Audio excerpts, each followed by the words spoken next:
there is a huge need for people to come and actually learn and understand what is happening in the economy right now. What is happening in this whole country right now, not even in the country, in the entire world right now. And it all begins with some education. It begins with some awareness, some simple understanding of what it is we're going to do. And is it all education that's going to make a difference? No. You know, someone once told me that knowledge is power. Knowledge is not power. Applied knowledge is power. It's taking this understanding, it's taking the things you're about to learn from these powerful speakers here today, and then actually doing something about it. You just learning about it is not going to do jack for anyone. It's not going to do jack for you, your family, or anyone else you know. It's only when you take this information in and you start asking yourself, how can I use this information? What can I do with this? Who can I share this with? That is when it starts to become power. That is how we change the world, through this. So let me jump in and give you some understanding about what is the current circumstances of what's happening right now.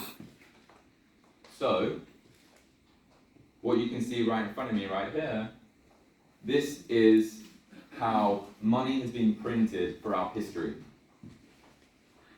And as you can see, it was moving at a pretty steady rate. But then something happened just into 2020. Did anyone know what was it that happened? There was something, wasn't there? Something happened which caused someone to start just printing money at an extraordinary rate.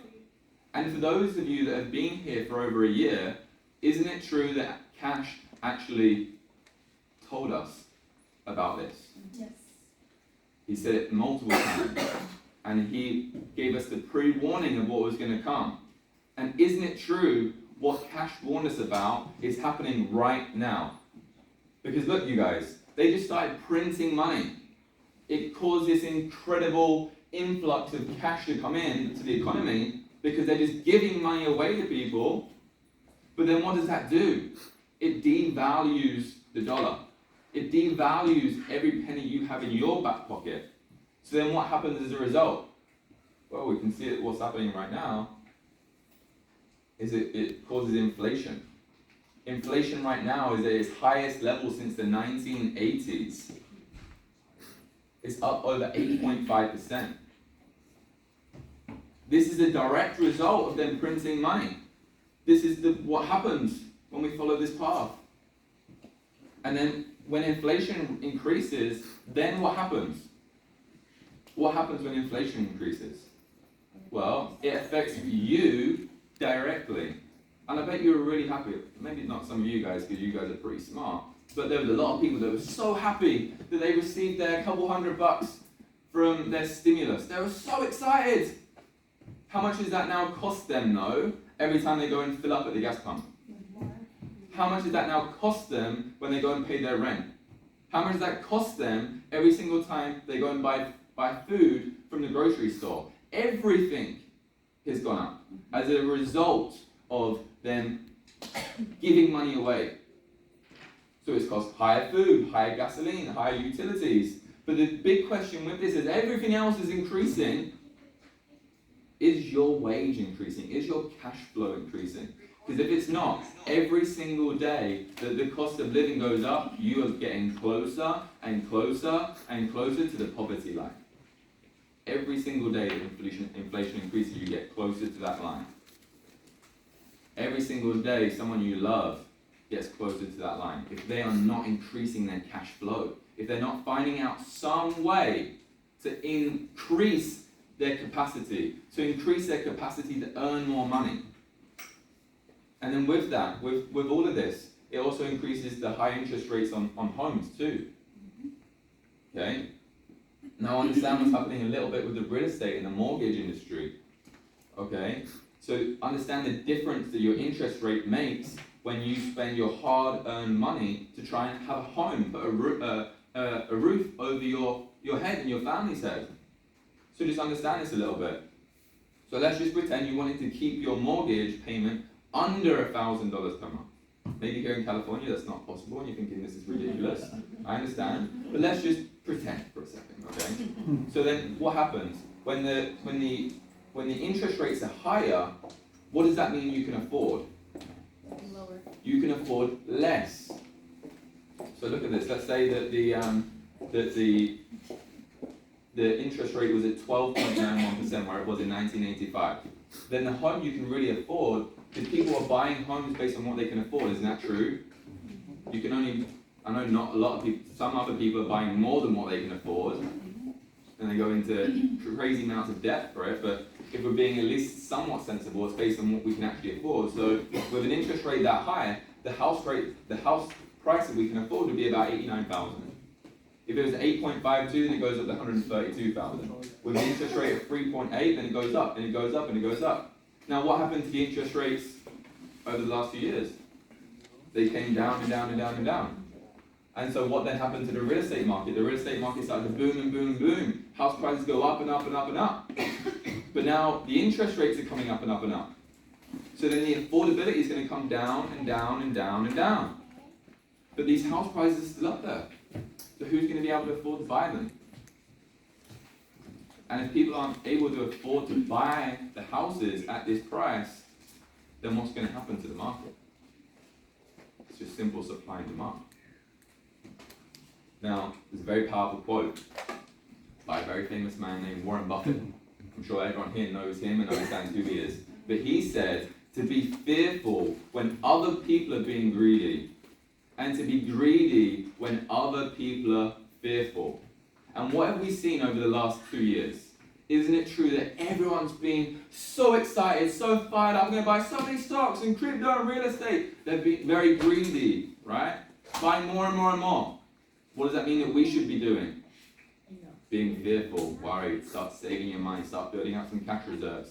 And now, are we starting to see the shift that's happening? Is there been a little bit of a change in people's mindset and the way they're thinking about the markets right now? Isn't it true that it's becoming slightly more fearful? So what should that mean for us?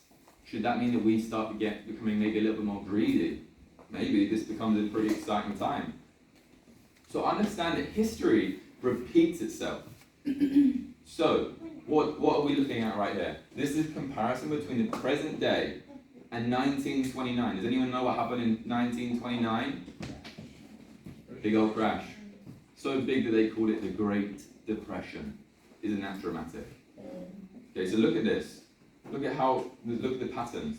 Anyone that's into studying graphs and charts, who are any day traders, you understand this. You can recognize patterns. And so you can see it. So you see that it goes up, comes down, goes up, comes down, and then there's a big extension. There's almost been propped up. It's kind of like what we've gone through over the last almost decade. And then that's been accelerated over the last few years with the lowering of interest rates and stimulus, and it's unsustainable. So with that big overextension, now you can kind of start to see what we may be on the brink of. So, what can we actually do? So if you understand again some of the mindset about this, we're going to start talking about something called dollar cost averaging. But if you look at kind of the mindset that happens throughout this period of time, as the market's going up, everyone's very optimistic. Everyone then starts becoming impatient. I want more and more and more. Then they're enthusiastic. Then there's excessive confidence, which is a lot of what we've seen over the last year. Now we're starting to enter the next stage. We're kind of in this point right now where everyone's slightly in denial. Oh, it's okay. It's going to come right back up. Don't worry about it. No big deal. Totally fine. Then what's the next stage? Regret, then fear, then panic, then despair. And is it despair? Then when everyone sells. Because they're fearful. And that is the time, ladies and gentlemen, for us to be greedy. For us to buy. When everyone else is being fearful. At the top, where everyone's being excessive, this is the time to be fearful. When everyone's being in despair, that's when we be greedy. Okay. So understand something that we can use here. Something called dollar cost averaging. So let's just say you started with a $100,000 investment. Okay, and there's a couple different options that you could actually choose here. So, and you can match the line. So option one is just where you have the 100,000 and you don't sell, you don't add to the portfolio the entire time. And as you can kind of see, you end up with $157,000 at the end of that period of time. Option number two is where you actually do what the majority of people do, is you sell at the bottom of the market. When the market's all the way down, then you decide to sell your money. And 1 year later, Then when everyone else is excited and being greedy, then you buy in. Well, what happens to you if you did that? You end up with 112,000 at the end of that period of time.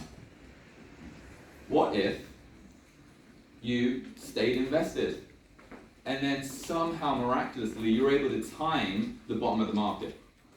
You had some insider information, you knew exactly what was about to happen, and you just 100,000 right at the perfect moment. Well, if you're able to do that, and you were able to time the market absolutely perfectly, then you would end up with 185,000 at the end of that period of time. But what if, more realistically, we stayed invested and we just continued to add $100 per month? We just kept adding, just a little bit, just a little bit, just a little bit. Throughout time, consistently, we automated it. So we weren't even thinking about it, it was just happening. Okay, if we do that, then we actually end up with $176,000. We didn't even have to do anything. We just kept the money in, we just set an automation, boom. So what can we actually do about this with the market coming down? There's a couple different accounts that we need to be thinking about that can give you the potential to actually protect your money. So, 3 different options that we have. Number 1 is fixed. This is like your bank account, CDs, savings. It's very much low risk, low return. If anyone understands the rule of 72, you understand you are never going to build real wealth this way. 2 weeks ago I showed you the banks are giving you 0.01% interest on your money. If you apply the rule of 72 to that number, that means your money there will double every 7,200 years. You're not ever going to see that money double one time in your lifetime. It's going to be generations upon generations upon generations until they see one double. So what's the second option? Well, we have variable. This is the second one you can see here. And no, don't mistake this. This is not a heartbeat monitor for all my doctors and nurses that we have on the call, Minnie, and many others, Kiosha. Okay? This is not a heartbeat monitor. This is the stock market. This is crypto. This is real estate. It goes up and it comes down. It goes up and it comes down. But what's the third option? What if there was a way where we could get the growth of the market on the upside, but when the market comes down, we don't lose. We don't lose when the market goes down. Doesn't that sound like maybe it'd be a bit too good to be true? We get the upside potential, but then not down. Well, it's not too good to be true, and it does exist in very specific forms of indexed accounts. It gives us the ability to participate with the wins, but not lose when the market goes down. And understanding this concept is one of the most important things to understand when it comes to investing our money. So much so that Warren Buffett himself has 2 rules of investing. Rule number 1 is never lose money. And rule number 2 is never forget rule number 1. Pretty simple to remember. And in an index account, it gives us the ability to do this. Okay, now here's the second part to understand, is actually understanding the impact of losses and understanding the difference between an average rate of return and an actual rate of return. Now, here's what happens. Whenever you go and speak to a traditional financial advisor, or you even look at different financial tools, they'll only ever tell you what the average rate of return is. They won't even mention to you what the real rate of return is. So they're not lying to you. They're just not giving you the full picture. They're just not giving you the full truth. So let's understand this a bit more. So let's just say we started with $100 and the market came down 50%. How much do we have? $50. Okay? Now when we're at $50, we've lost half of our investment. Now the market comes back up 50%. Some people, when I've asked this, they say, oh, well, I'm back to $100. No, you're not. What's 50% of 50? It's 25. So now you're back up to $75. So understand this. What this means is the average rate of return, if I minus 50 plus 50, is 0. But the actual rate of return is negative 25. So if this exact same scenario happened and you had a financial advisor, here's how the conversation would go, something along these lines. Mr. and Mrs. Smith, I've got some bad news for you, I've got some good news for you. The bad news is the market came down 50%. But the good news is the market came back up 50%. So your average rate of return is 0%. It's true, right? That's a fact. It's a truth. But it's not the full reality.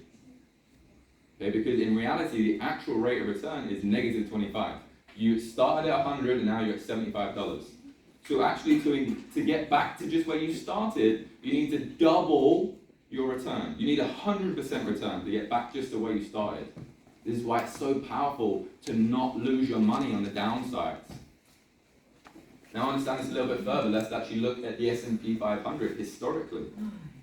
If I look at the S&P 500 historically, let's say I started from 1999, and I started with $100,000, and I just went S&P 500, which is one of the best strategies I can use long term. We should all know this. A lot of us should know this, especially if you've been here for a while. So if I actually look at this, so 1999, I'm up almost 20%, but then there's something happens around 2000, 2001, 2002. The market takes some pretty big hits.